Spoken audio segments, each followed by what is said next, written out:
Hello guys, मेरा नाम अभिषेक है और Israel UAE United Arab Emirates ने रिलेशनशिप ऑफिशियली डिप्लोमेटिक एस्टेब्लिश कर लिया है in presence of Donald Trump और इसे नाम दिया गया है अब्राहम अकॉर्ड 2020।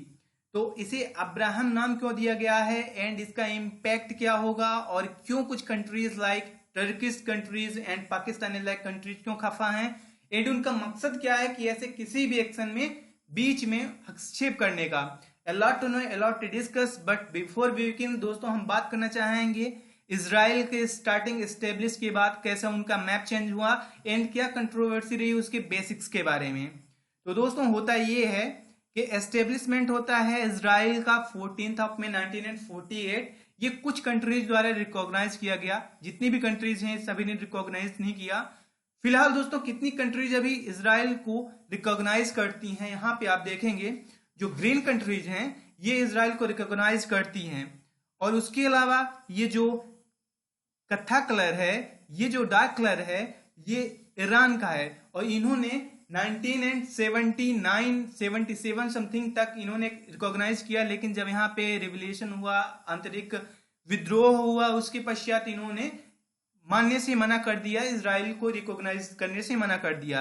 उसके अलावा कुछ कंट्रीज हैं जो कि यहाँ पे वेनेजुएला हो गया, ये यूएसए से कोई टशन की वजह से इन्होंने किया, क्या टशन थी उसके बारे में हम आगे वीडियो लाएंगे। उसके अलावा कुछ कंट्रीज हैं जहाँ के बोको हराम वगैरह जो आईएसआईएस इनकी ब्रांच है वो चलती है, तो ये कंट्रीज ने इसे रिकॉग्नाइज करने से बाद में पुल आउट कर लिया, मना कर दिया। और कुछ कंट्रीज जो इस्लामिक कंट्रीज जिधर हैं, सोमालिया हो गया एंड सऊदी हो गया, ये जो कुछ कंट्रीज हैं लाइक पाकिस्तान, अफगानिस्तान, इंडिया के नेबर कंट्रीज हैं, बांग्लादेश हो गया, इवन यहाँ पे भूटान है और कुछ कंट्रीज हैं साउथ एशियन कंट्रीज, ये अभी भी इसराइल को वैलिड नहीं करती, मान्यता नहीं देती, इनको पहचान नहीं रखती। तो ऐसे में दोस्तों इफेक्ट क्या होता है, अगर आप किसी कंट्री को नहीं मानते तो वहां के कंट्री के कोई भी इंसान आपके यहाँ के बिजनेस नहीं कर सकते, आप उससे ट्रेड नहीं कर सकते, तो ऐसे में कहीं ना कहीं लॉस होता है उस कंट्री का। अब यहाँ पे जो इसराइल और यूएई के बीच संबंध स्थापित हुआ है, इससे इन दोनों कंट्रीज में काफी संबंध स्थापित होगा, जिससे कि यहाँ का इंफ्रास्ट्रक्चर, टेक्नोलॉजी, ऑल सभी टाइप की थिंग्स शेयर होंगी। ऐसे में ये दोनों कंट्रीज सेम ग्रो करेंगी।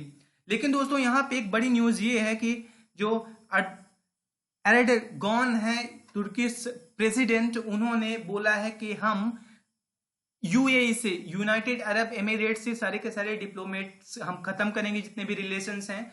लेकिन वियर्ड फैक्ट ये है दोस्तों कि तुर्की 1949 से ही इसराइल के बनने के एक साल बाद से ही डिप्लोमेटिक रिलेशंस उनसे रख रही हैं। लेकिन ये ऐसा क्यों कर रहे हैं, तो दोस्तों हम सीधा फैक्ट पे बात करेंगे। तुर्की और पाकिस्तान, मलेशिया जैसे कुछ कंट्रीज हैं जो कि इस्लामिक एसोसिएशन है, उससे अलग अपने आप को एक सेकंड पार्ट बी बनाना चाहते हैं, दिखाना चाहते हैं, वर्ल्ड को दिखाना चाहते हैं। इसी तरह से ये ऐसा एक्शंस कर रहे हैं, लाइक इन्होंने किया था जैसे इंडिया में कश्मीर का इशू हो गया, like same like that India में सीएए एनआरसी हो गया। तो इन सभी के खिलाफ ओपन मीडिया पे बोलने वाले मलेशिया और तुर्की की मेन मंशा यही है कि जहां पे उनको मुस्लिम सेंटीमेंट्स ज्यादा से ज्यादा मिल पाए उन कंट्रीज का, उसे लेकर वो अलग एक ब्लॉक बनाना चाहें।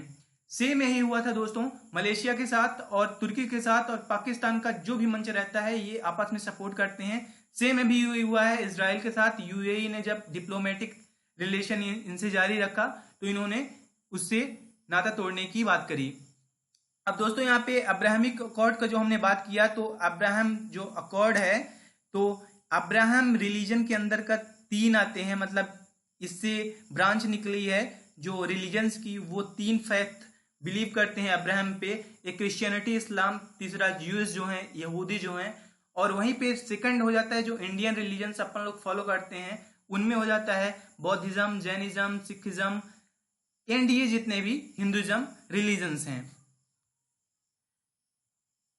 दोस्तों यहाँ पे इजिप्ट के प्रेसिडेंट अब्देल फतेह अल सीसी ने प्रेज किया है, उन्होंने बोला है कि ये स्टेप मिडिल ईस्ट में पीस को स्थापित करेगा। उसके अलावा दोस्तों एक और पॉइंट मैं ऐड करना चाहूँगा। मैं स्टडी IQ से, Prashant Dhawan sir, Mahipal sir and Ankit sir Agarwal sir से मैं काफ़ी चीज़ें सीख रहा हूँ और मैं इस बेसिस पे प्रेजेंटेशन भी बनाता हूँ। तो मैंने कुछ टाइम पहले इंडिया नेपाल रिलेशंस पे एंड कैसे चाइना अटैक कर सकता है इन फ्यूचर एंड पाकिस्तान कोई भी ऐसी हरकत कर सकता है मिलिट्री टाइप की, तो ऐसे में मैंने उस पर वीडियो बनाया था। इन फाइनल वही हुआ। तो दोस्तों, जो मैं यहाँ पे फैक्ट रखता हूँ वो मैं वैलिड एंड मेरे इंस्क्रिप्शन जो हैं वो लगभग लगभग सेम फिट बैठते हैं।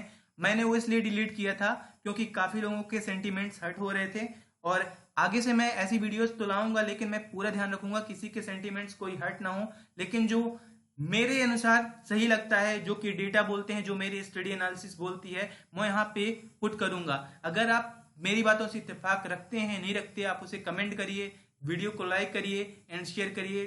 Do subscribe this channel. Thanks lot guys.